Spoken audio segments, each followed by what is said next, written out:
बच्चे let's start today's lecture. सबसे पहले हम करेंगे ऑक्सो एसिड्स ऑफ फास्फोरस। उसमें सबसे पहले आता है हमारे पास H3PO2। नाम आपको इनके पता होने चाहिए, ठीक है। Hypophosphorous acid.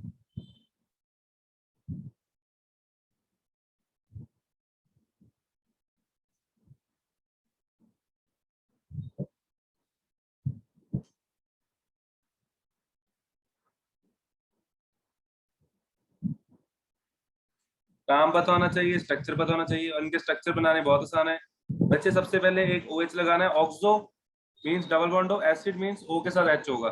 तो एक आपका डबल बॉन्ड O होगा और एक होगा O के साथ H। उसके बाद बाकी करोगे जो भी करोगे।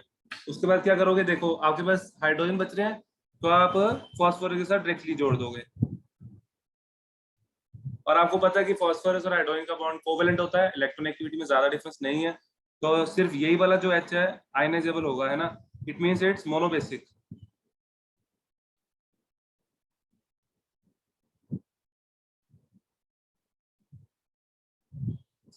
सेकंड, जहां पे डाउट आएगा और बीच में बोलते रहना, जहां पे डाउट आएगा पूछ लेना, ठीक है। सेकंड बचे आता है H3PO3।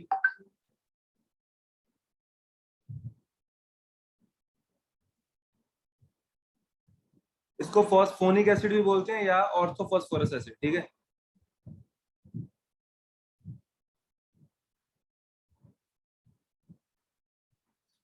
ऑर्थोफॉस्फोरस एसिड या सिंपल फॉस्फोरस एसिड भी बोलते हैं, मैं सिंपल लिख देता हूँ, फॉस्फोरस एसिड।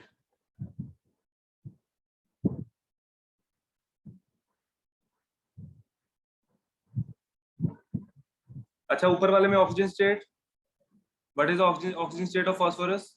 यस,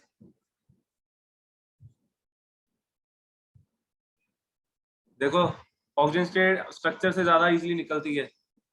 अगर इसमें तो ऑक्सीजन -2 ही में है तो फॉर्मूले के साथ भी कर सकते हो, वैसे स्ट्रक्चर से किया करो। तो 3 हाइड्रोजन है, 3 + x -4 = 0। तो x - 1 = 0, x = +1, है ना। और अगर मैं यहां से करता, ये बॉन्ड टूटेगा, इस पे +1 आता है, ये बॉन्ड टूटा +2 हो गया, सॉरी माइनस। हाइड्रोजन और फॉस्फोरस में ज्यादा इलेक्ट्रोनेगेटिव कौन है? फॉस्फोरस, है ना। पहले वाला बॉन्ड टूटा -1, ये वाला बॉन्ड टूटा -1, और ये वाला टूटा +2। ये +2 और -2 कैंसिल, और एक बॉन्ड बचेगा, आपको दिख रहा है कौन सा? OH वाला, है ना। तो उधर से क्या आ जाएगा, इसके ऊपर चार्ज +1, ठीक है बच्चे।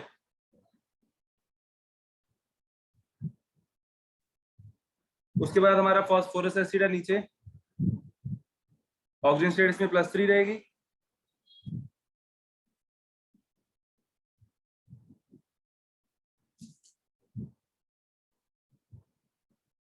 इसमें भी वैसे P डबल बॉन्ड O बनाओ, एक OH बनाओ, ठीक है। क्या बचा?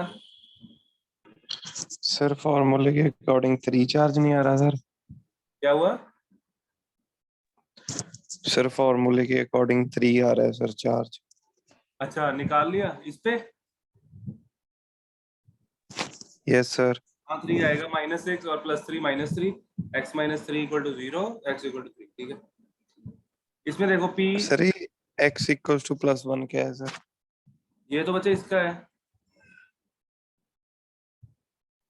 Okay okay sir. हाँ, वो नीचे वाले का था, ठीक है। Phosphorous acid, P double bond O, एक OH लग गया। मेरे पास 3 ही ऑक्सीजन है, ठीक है। अब क्या करूं बताओ? एक ऑक्सीजन बच रहा है, डबल बॉन्ड O नहीं लगाना क्योंकि बॉन्ड ज्यादा हो जाएंगे, OH। अब क्या बचा? अब एक हाइड्रोजन बचा, है ना। तो वो इधर आ जाएगा। तो ये क्या हम आ गया हमारा, दिस इज डायबेसिक। और इसका चार्ज हमने लिख लिया कितना, +3। मैं थोड़ा फास्ट कराऊंगा, ठीक है, मैं आगे चल रहा हूँ।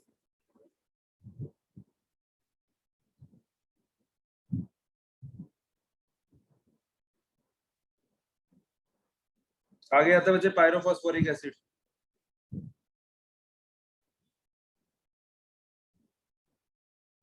H4P2O5।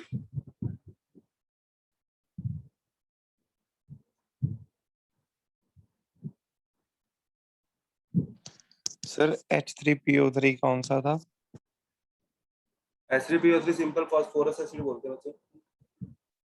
ये ना यहाँ पे गलत लिखा हुआ है, फॉस्फोरिक लिखा हुआ है, फॉस्फोरिक नहीं होता ये, फॉस्फोरस होता है, ठीक है, पायरोफॉस्फोरस एसिड होता है। तो पहले हम ये दिस इज पायरोफॉस्फोरस। मैं बताऊंगा आपको मेरे को कैसे पता है, आप लोगों को भी याद हो जाएगा एकदम। पायरोफॉस्फोरस एसिड है, क्यों?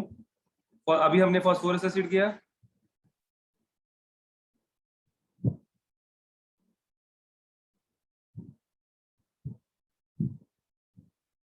अभी हमने फॉस्फोरस एसिड किया, वो था H3PO3, है ना। ध्यान से सुनना मेरी बात। डबल बॉन्ड हो H OH OH, P double bond हो OH OHH, दो बन गए। पता क्या करो, पायरो का मतलब हीट, इसको जब हीट करते हैं ना, H3PO3 को हीट करते हैं दो को, तो इसमें से वाटर बाहर निकल जाता है, क्या बचता है H4P2O5, ठीक है, यहां से वाटर बाहर निकल जाता है, ये ऐसे बनता है।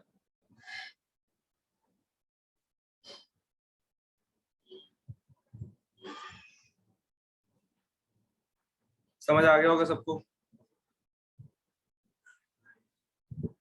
इधर क्या रह गया H, अब ये कितने H दे सकता है, एक H यहाँ से देगा, एक H यहाँ से देगा, दो ही रहेगा, ठीक है, दो ही H दे पाएगा, दो तो फॉस्फोरस के साथ है। समझ आया, पायरो की बोलते हैं, पायरो की बोलते हैं, कैसे बनता है, ठीक है। चलो आगे आता है बच्चे हाइपोफॉस्फोरिक एसिड।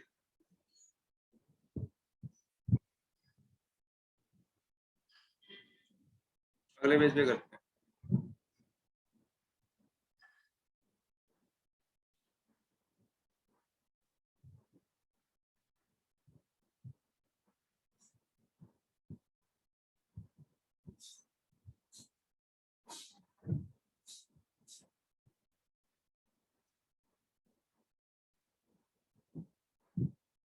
H4P2O6, इसमें पीपी लिंकेज होती है, आपसे पूछा जा सकता है इंटीजर टाइप में, है ना, तो किसमें पीपी लिंकेज है, बहुत सारे क्वेश्चन है ऐसे। दो डबल बॉन्ड हो, दो OH, सिंपल। अभी जो आपने किया उसमें O लिंकेज थी, है ना, ये बनेगा फॉस्फोरिक एसिड से, ठीक है, एक ऑक्सीजन और कम हो जाएगा, हाइपो है ना, हाइपो एक ऑक्सीजन और कम कर देगा, फॉस्फोरिक एसिड के डाइफॉस्फोरिक एसिड में से एक ऑक्सीजन और कम हो जाएगा। अभी मैं आपको डाइफॉस्फोरिक एसिड कराऊंगा इसके बाद। ये कितना हो गया, टेट्रा बेसिक,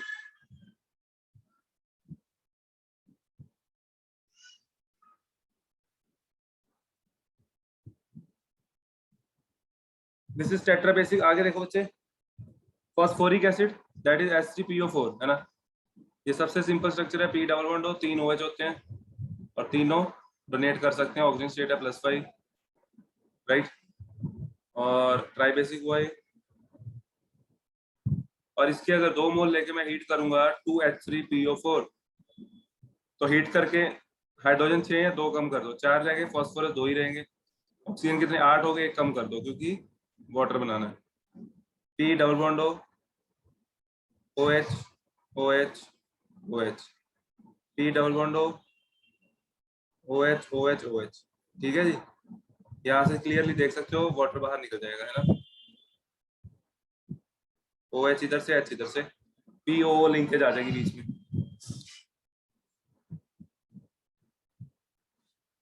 ये कितने देगा H, 4 H देगा, टेट्रा बेसिक हो गया ये, ठीक है बच्चे। इसको क्या बोलोगे, हीट करके बनाया ना, किसको हीट किया, फॉस्फोरिक एसिड को, है ना, तो ये बन गया, ये होता है पायरोफॉस्फोरिक एसिड, ठीक है। आगे चलो बच्चे, हाँ जी एक बार बोल दो यार, आ रहा समझ? Yes sir. Okay good. हाँ जी प्रीतेश, सेजल,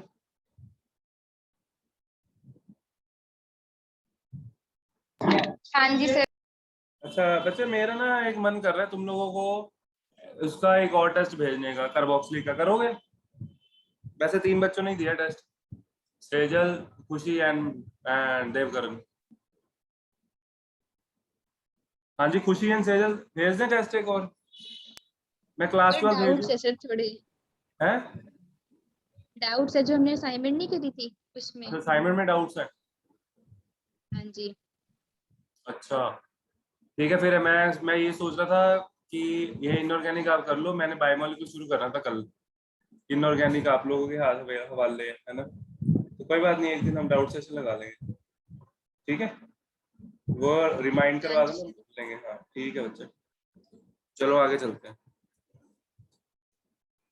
पायरोफॉस्फोरिक एसिड हो गया, आगे आता है पर ऑक्सो फॉस्फोरिक एसिड। देखो जो H3PO4 होता है ये होता है फॉस्फोरिक एसिड, फिर होता है पर ऑक्सो फॉस्फोरिक एसिड।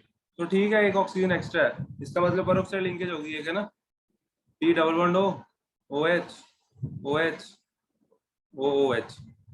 एक काम करना, इस पे जरा फास्फोरस के ऑक्सीजन स्टेट निकालना जल्दी से।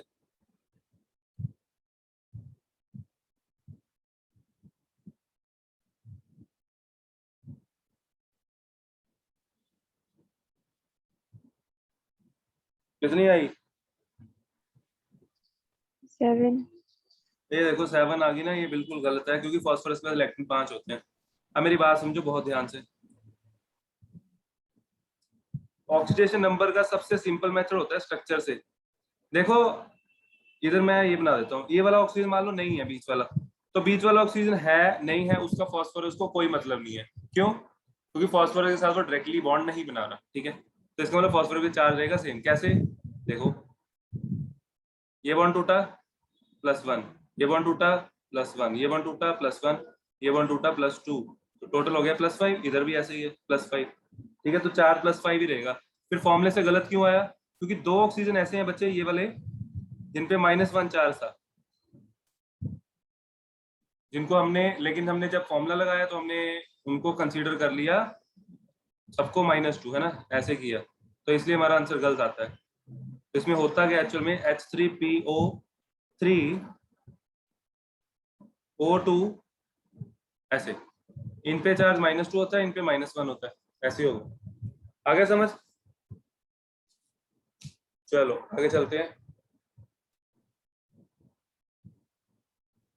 आगे फिर से वही चीज, अब है पर ऑक्सो डाइफॉस्फोरिक एसिड।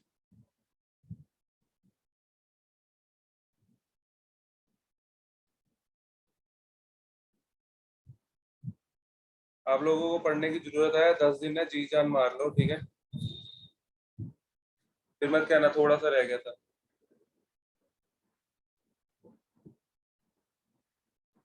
और आपको बात बताऊं, पेपर आपके काफी क्वेश्चन थोड़े बहुत रिपीट भी हो रहे हैं। पेपर अगर आपने पिछले पेपर नहीं किया तो कर लो।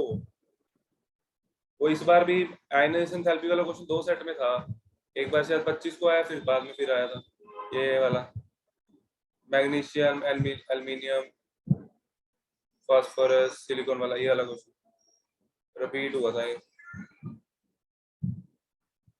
काफी क्वेश्चन रिपीट हुए, और वो भी रिपीटेड था। गैलियम वाला क्वेश्चन पैप के पेपर में भी था, बोल के देखना, अभी मैं देख रहा था।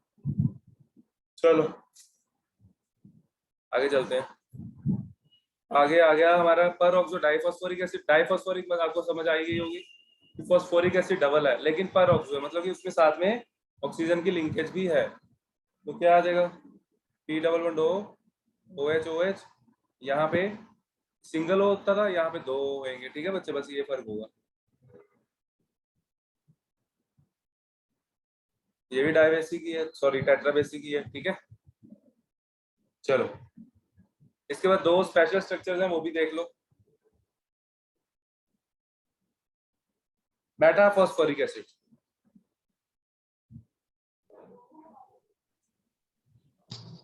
सर हाँ जी बच्चे।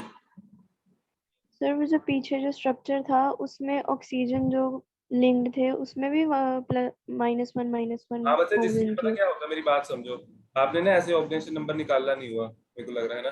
तो जब भी कभी ऑक्सीजन ऑक्सीजन का आपस में बॉन्ड होता है, जैसे ये फास्फोरस के बाकी बॉन्ड छोड़ दो, जब जब ऑक्सीजन ऑक्सीजन का बॉन्ड टूटेगा किसी पे कोई चार्ज नहीं आता, है ना?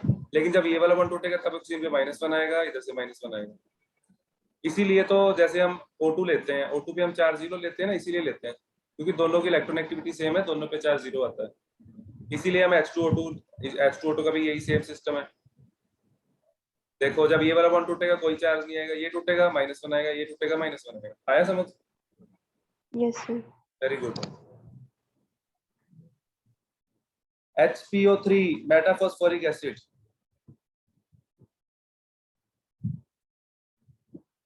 कुछ नहीं करना, 3 बनाने फॉस्फोरस और 3 बनाने oxygen, oxygen phosphorus, oxygen phosphorus, oxygen phosphorus, है ना।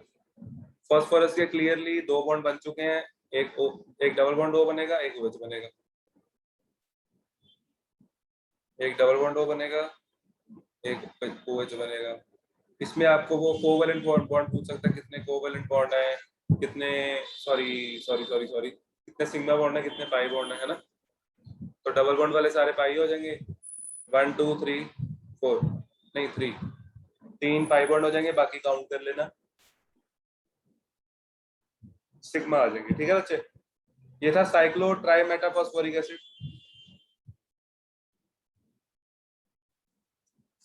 चले आगे।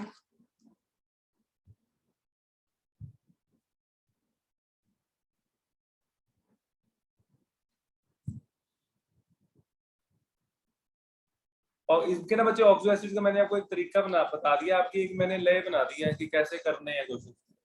मेरे को नहीं लगता फॉस्फोरस मेरे को खुद कराने चाहिए, है ना।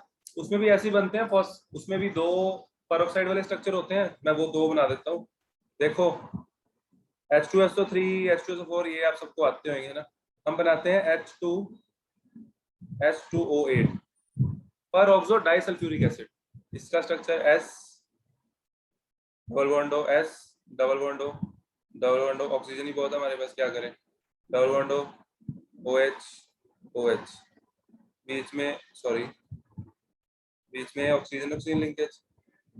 इसमें भी देखो, अगर मैं सीधा नॉर्मली चार्ज निकालूं तो क्या करूंगा, 2 + 2x - 16 = 0, और देखो x पे +7 चार्ज आ गया, जो कि पॉसिबल ही नहीं है। सल्फर पे 6 तो 6 से ज्यादा आ ही नहीं सकता। अब हम स्ट्रक्चर के साथ करें इसी को, ये बॉन्ड टूटा, चार्ज का है +1, ऊपर वाला टूटा +2 +3 हो गया, ये टूटा +4, ये डबल बॉन्ड है, ये 2 बॉन्ड टूटे तो +6, तो दोनों सल्फर +6 स्टेट में है ना। तो ऐसे स्ट्रक्चर्स हैं फॉस्फोरस के, वो आप कर लेना। और मैं कुछ काफी इंपॉर्टेंट चीज कराने जा रहा हूँ, इस पे थोड़ा सा दिमाग लगाना, ठीक है। इस पे प्रैक्टिस चाहिए आपको, थोड़ी पेशेंस चाहिए, प्रैक्टिस चाहिए। देखो अगर मैं आपसे पूछूं KMnO4 के कितने मोल्स चाहिए to oxidise 1 mole of Fe2 positive,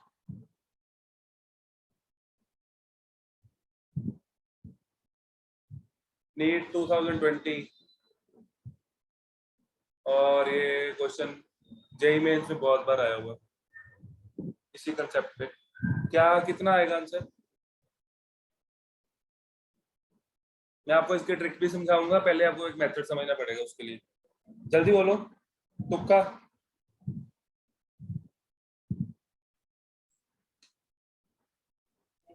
question repeat कर दो sir.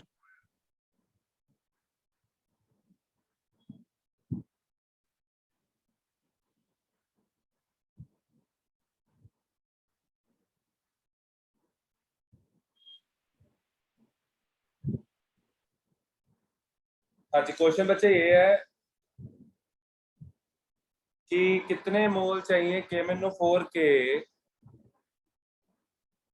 To oxidise 1 mole of Fe2 positive. हाँ जी जैनी, हमने बच्चे स्ट्रक्चर्स किए हैं फॉस्फोरस के, ऑक्सो एसिड्स किए हैं बस, और ये लेक्चर मैंने रिकॉर्ड किया हुआ क्योंकि ऑक्सो एसिड्स का ये लेक्चर पहले नहीं बना हुआ, ठीक है, इसलिए। तो आप लोग इसको देख लेना, पहले 15 मिनट का ही था। अभी ये इंपॉर्टेंट टॉपिक है, इसको समझ लो। हाँ जी, पता किसी को KMnO4 के कितने मोल चाहिए to oxidise 1 mole of Fe2 positive? No idea, क्योंकि आपको पता ही नहीं है कैसे होना है ना। अब मेरी बात सुनो बहुत ध्यान से, पहले आपको रिएक्शन समझनी है, जैसे मैं समझाऊंगा वो तरीका दिमाग में रख लेना, उसकी कम से कम नहीं 10 बार प्रैक्टिस कर लो, अलग अलग इक्वेशंस करो, क्वेश्चंस करो, फिर आपकी स्पीड बन जाएगी। अगर आप कहोगे 2 क्वेश्चन करके ही आपको आ जाएगा, नहीं आएगा, ठीक है। चलो देख करते हैं। KMnO4 + H2SO4, KMnO4 strong oxidising agent होता है, H2SO4 लेते हैं ना, क्या बनेगा K2SO4 प्लस, मैं बैलेंस करना भी सिखाऊंगा यहीं पे, MnSO4, ठीक है। K यहाँ पे 2 है, यहाँ पे 2 आया, Mn 2 हो गए, यहाँ पे 2 आया, सल्फेट सल्फेट सल्फेट 3 हो गए, यहाँ पे 3 आया, प्लस 3H2O। ऑक्सीजन हमारे पास 8 थे तो 5 रह गए, 5 नेसेंट ऑक्सीजन। तो ऐसे जो ऑर्गेनिक में आप रिएक्शन करते हो ना, जैसे आपने रिएक्शन की थी टेस्ट में भी हो गई है, इसमें KMnO4 डाला है ना, और ऊपर आप ये बना के आ जाते हो COH, तो ये जो ऑक्सीजन लेता है ये रिएक्शन ये चलती है, ठीक है। चलो हम अगर से बाहर आते हैं, नाइट्रोजन चैप्टर सबको आता होगा, मैं कराऊंगा बायोमोलिक्यूल्स जब भी कराऊंगा, ठीक है। देखो अच्छा, ये 5 ऑक्सीजन आ गए। अब देखो KMnO4 ऑक्सीडाइजेस, इसकी काफी सारे पॉइंट्स हैं, D&F में मिलेगा आपको। KMnO4 oxidises ferrous to ferric, सभी के साथ सेम रिएक्शन होंगी। KMnO4 की, डाइक्रोमेट की, उसकी HNO3 की, SO3, SO2, सबकी जितने भी ऑक्सीडाइजिंग एजेंट है, फेरस टू फेरिक। मान लो मेरे पास फेरस सल्फेट है, मैं थोड़ा सा इसको रब कर देता हूँ, अपने पास जगह कम है, इसी पेज पे करना पड़ेगा। FeSO4 प्लस एक आया नेसेंट ऑक्सीजन जो कि यहां से आएगा, है ना, प्लस 2Fe ले लेते हैं। क्यों? क्योंकि जो प्रोडक्ट बनेगा ना उसमें Fe के 2 आयन आने वाले हैं, Fe2SO4 थ्राइस बनेगा ना, ठीक है। आया समझ? अब मेरी बात सुनो, Fe तो 2 आ गए, लेकिन सल्फेट भी तो 2 ही है, तो सल्फेट को 3 करने का कोई मेथड नहीं है मेरे पास। यहां से तो मैं सल्फेट 3 कर नहीं सकता, या तो Fe अलग करना पड़ेगा, फिर वो काम होना नहीं है ना। तो फिर एक H2SO4 है ना हमारे पास, H2SO4 रिएक्टेंट में, तो H2SO4 यहाँ से हम ले सकते हैं। तो होगा क्या, बाई प्रोडक्ट क्या बचा, H2O। अब आप थोड़ा थोड़ा सोचना शुरू करो, यहाँ पे Mn की ऑक्सीजन स्टेट है +7 और यहाँ पे है +2, ठीक है। यहाँ पे आयरन की ऑक्सीजन स्टेट है +2, यहाँ पे है +3।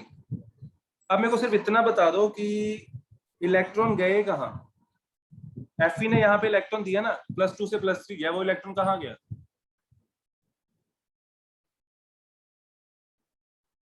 बोलो जी, इलेक्ट्रॉन कहाँ गया भाई, इलेक्ट्रॉन कहाँ गया?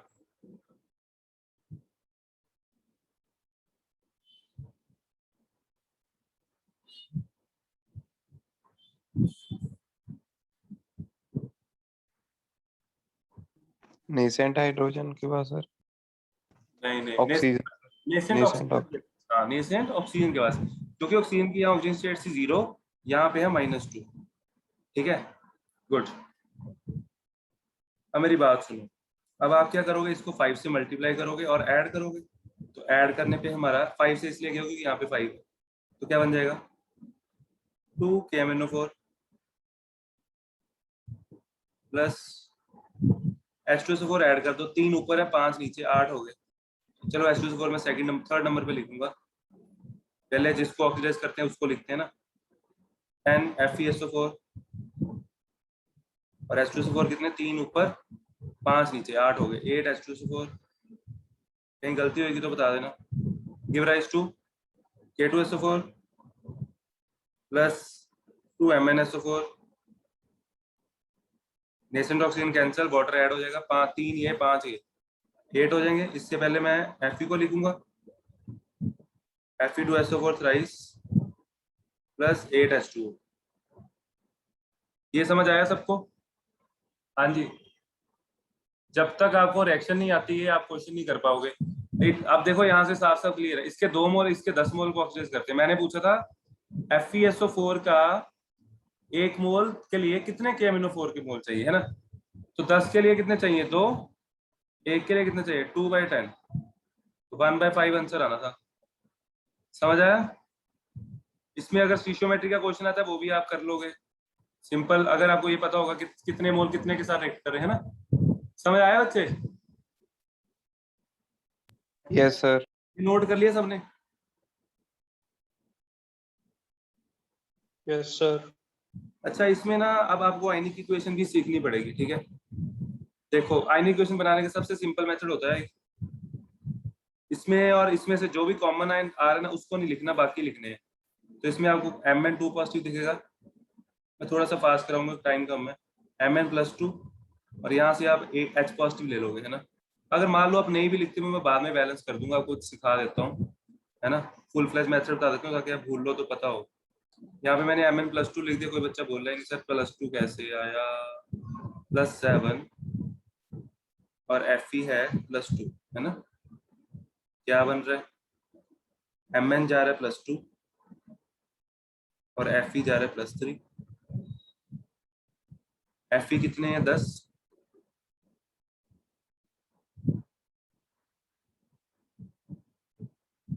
Mn कितने हैं, 2। हालांकि मेरे को Mn नहीं लिखना था, Mn पूरा लिखना पड़ेगा, मैं ड्रॉप कर देता हूँ, पूरा लिखना पड़ेगा ना, साथ में है ना वो MnO4 नेगेटिव, सॉरी बच्चे, ये आएगा यहाँ पे, ठीक है। 2 MnO4 negative plus 10 Fe 2 positive. Hydrogen चाहे ना लिखो, वो बाद में बैलेंस हो जाएगा। उधर 2 Mn और 10, यहाँ पे Fe मल्टीप्लाई नहीं किया हमने, ये 5 इधर भी आना था, है ना। तो 5 2 10, तो ये हो गया हमारा Fe बैलेंस हो गया, है ना। अब बाकी क्या बचा इसमें, देखो चार्ज बैलेंस करना पड़ेगा, ऑक्सीजन भी बैलेंस करने पड़ेंगे, चार्ज अपने आप हो जाएगा। 2 4 8 8 H2O और हाइड्रोजन बैलेंस करने के लिए यहाँ आएंगे 16 H पॉजिटिव। अब आपको चार्ज बैलेंस करने की कोई जरूरत नहीं, आपकी रिएक्शन ऑलरेडी बैलेंस है। ये है इसकी आयनिक इक्वेशन। आयनिक इक्वेशन बनानी आपको आनी चाहिए। इसके कंप्लीट लेक्चर्स पढ़े हैं KMnO4 के, ऑक्सीडाइजिंग नेचर के, K2Cr2O7 के। अगर आपने ये चीज दोबारा सीखनी है ना और एग्जांपल्स के साथ, तो वहां कराया हुआ है। ये समझ आ गया सबको। अब इसका फायदा क्या है, यूज क्या, मैं आपको समझाता हूँ। चलें आगे, बोलो बच्चे। देखो देखो मेरी बात समझना बहुत ध्यान से। मैं नहीं कहता आप रिएक्शन याद रखो, अगर नहीं याद कोई दिक्कत नहीं। Mn पे चार्ज +7 था, +7 से कहाँ जा रहा था, +2, 5 इलेक्ट्रॉन रिलीज कर रहा था, है ना।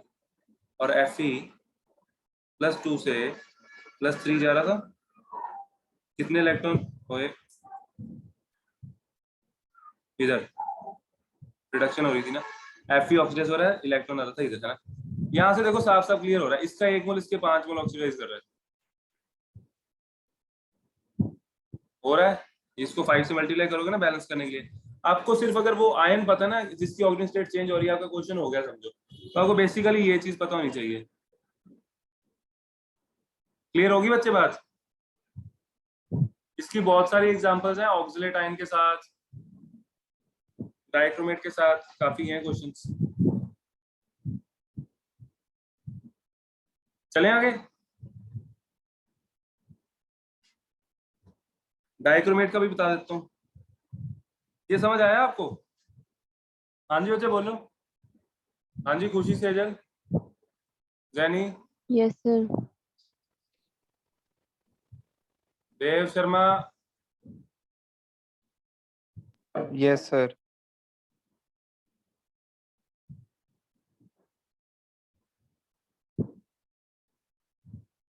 चलो जी, ये चीजें इंपॉर्टेंट थी, इनको ना आपको कोशिश करने पड़ेंगे इसके बहुत सारे। अब आगे आता है और इक्विवेलेंट वेट रह गया उसमें ना। अब देखो इक्विवेलेंट वेट कैसे निकालना है। इसकी स्टेट चेंज हुई +7 से क्या है, +2, तो जितने इलेक्ट्रॉन्स का चेंज आया उससे कर देना डिवाइड।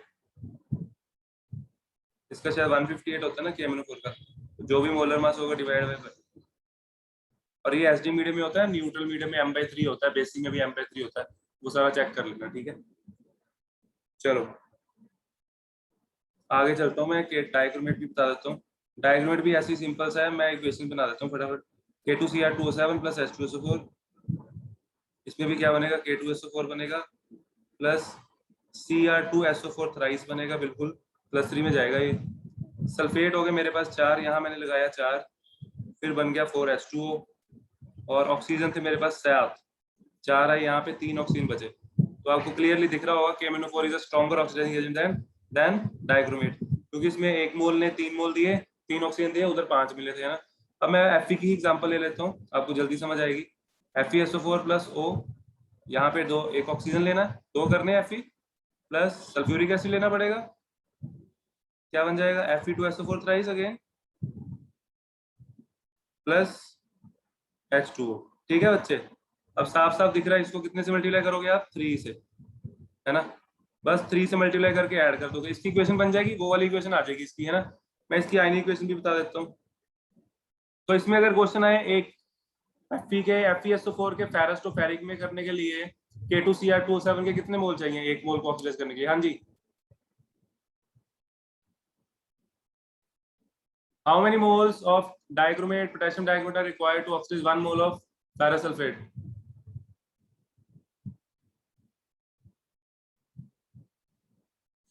बोलो।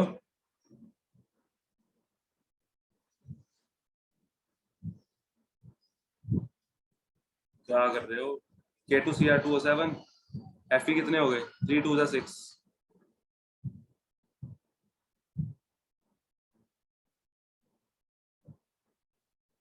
6 FeSO4। तो 1 मोल को ऑक्सीडाइज करने के लिए 1/6 मोल चाहिए इसके, है ना। आया समझ? हाँ जी बच्चे बोलो, यस यस, जल्दी बोलो। नहीं समझ आया बोलो, मैं बता देता हूँ। हाँ जी खुशी, आया नहीं समझ? बता दो सर। बता देता हूँ। क्या हुआ, क्या मैं तो हैरान हो गया। देखो, ऐड करो K2Cr2O7 प्लस Fe कितने हो गए, 6 नहीं हो गए, 6 FeSO4, ये 3 यहाँ पे आया, 4 यहाँ पे है, प्लस 7 H2SO4। अगर मैं बैलेंस करूँ तो बाकी सारा एज इट इज आ जाएगा इस तरह, उसकी हमें जरूरत भी नहीं है। इसका 1 मोल इसके 6 मोल को ऑक्सीडाइज कर रहा है ना। तो इसका 1 मोल कितने से होगा, 6 मोल ऑक्सीडाइज होते हैं 1 से, 1 कितने से होगा 1/6। आ गया समझ? हाँ जी, क्लियर है सबको? Yes sir. हाँ, इसके क्वेश्चन ट्राई कर लो, ऑक्सीडाइजिंग नेचर कर लो अच्छे से। टाइम टेकिंग कंसेप्ट है, लेकिन आपके पेपर में नंबर भी बढ़ेंगे इससे, ठीक है, ये मत भूलना। बहुत टाइम लगेगा इसको करने में, ये चीजें करने में टाइम लगता है बच्चे, टाइम टेकिंग चीज है ये। इसके कोई भी डाउट, इसके मैं आपको क्वेश्चन तो नहीं चाहिए, अगर चाहिए हो मैं भेज देता हूँ, ठीक है। चलो ठीक है बच्चे, कल मिलते हैं, ठीक है। Okay bye. इसकी प्रॉब्लम्स भी डिस्कस कर सकते हो, नहीं तो मैं ऑर्गेनिक की प्रॉब्लम्स करा दूंगा।